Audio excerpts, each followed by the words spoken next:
கர்த்தருடைய பரிசுத்த நாமத்திற்கு மகிமை உண்டாவதாக.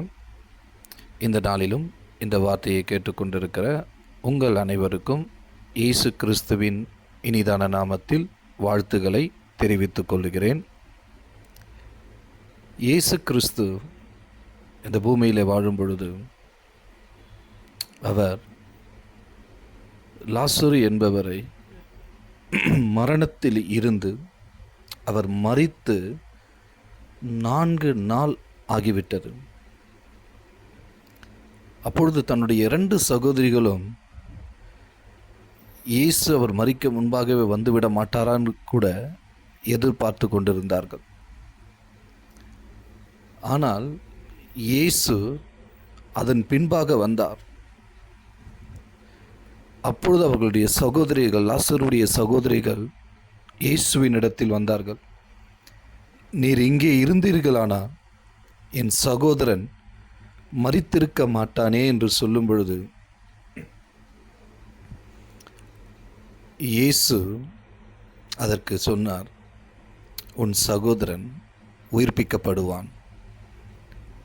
ஒருவேளை அவர்கள் நினைத்திருப்பார்கள், ஆண்டவரே உம்முடைய வருகை வரும்பொழுது நிச்சயமாக உயிர்ப்பிப்பார் என்று நாங்கள் அறிவோம். ஆனால் இயேசு கிறிஸ்து சொன்னது, நீ விசுவாசித்தால் தேவனுடைய மகிமையை காண்பாய் என்று சொன்னார். யோவான் எழுதின சுவிசேஷத்தில் 11வது அதிகாரத்தில்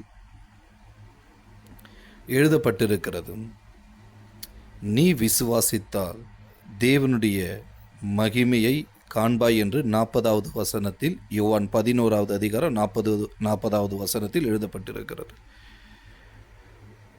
இயேசு கிறிஸ்து பிதாவை நோக்கி ஜெபித்த அந்த ஜெபத்தை பிதா கேட்டு அவர் பதில் கொடுத்தார். மரித்த லாசரு 4 நாள் ஆகிவிட்டது. சகோதரிகள் சொல்லுகிறார்கள், ஐயோ நாருமே அப்படி என்று. ஆனாலும் மரித்த லாசரு 4 நாள் ஆனாலும் தேவன் பிதாவை நோக்கி ஜெபிக்கும் பொழுது மரித்த லாசருவை உயிரோடு கூட எழும்ப செய்தார். ஒருவேளை இன்றைக்கு அநேகருடைய அவயங்கள் டாக்டர்கள் சொல்லியிருப்பார்கள், செயலிழந்து போய்விட்டது, இனி அந்த அவயங்களில் இனி அது செயல்படாது சொல்லியிருக்கலாம். ஒருவேளை கிட்னி செயலிழந்து போயிருக்கலாம், அல்லது கேன்சர் வியாதி இருக்கலாம். எப்பேற்பட்ட வியாதியாக இருந்தாலும் சரி, மரித்து 4 நாள் ஆகியும் சகோதரிகள் சொல்லுகிறார்கள், ஐயோ ஆண்டவரே நாருமே என்று சொல்லும் பொழுது கூட மரித்த அவயங்களை உயிர்ப்பிக்கக்கூடிய வல்லமை இயேசுவினிடத்தில் உண்டு.